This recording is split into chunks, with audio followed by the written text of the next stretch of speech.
عالسلامة ومرحبا بكم. اليوم دارتنا وصفة صيفية سهلة جدا، هي طريقة إعداد سلطة مشوية بطريقة سهلة جدا، خاصة باش نبعدوا على الطريقة التقليدية وتطيبها على الكانون.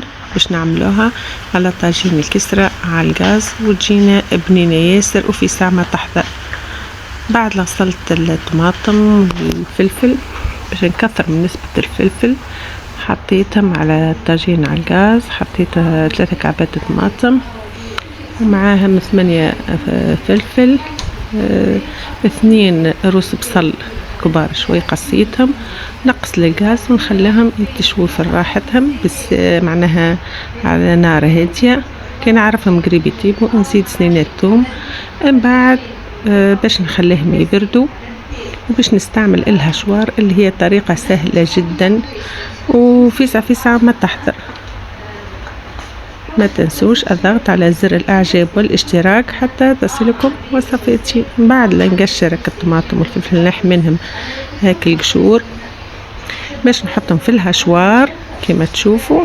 طريقة سهلة جدا وفي ساعة ما تحضر ونرتاحوا من وقفة المطبخ. بعد نرحيهم في الهشوار. شوفوا السلطة نتاعنا كيفاش حضرت. توا باش نضيف لها زيت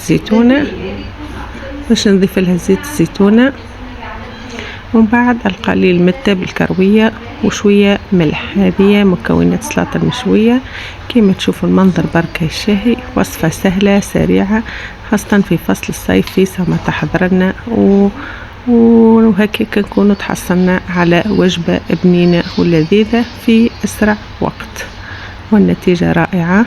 اشتركوا في قناتي تصلكم وصفاتي. ما بقى لي كان نقولكم إن شاء الله نتقابلوا في دبارة جديدة. إلى اللقاء.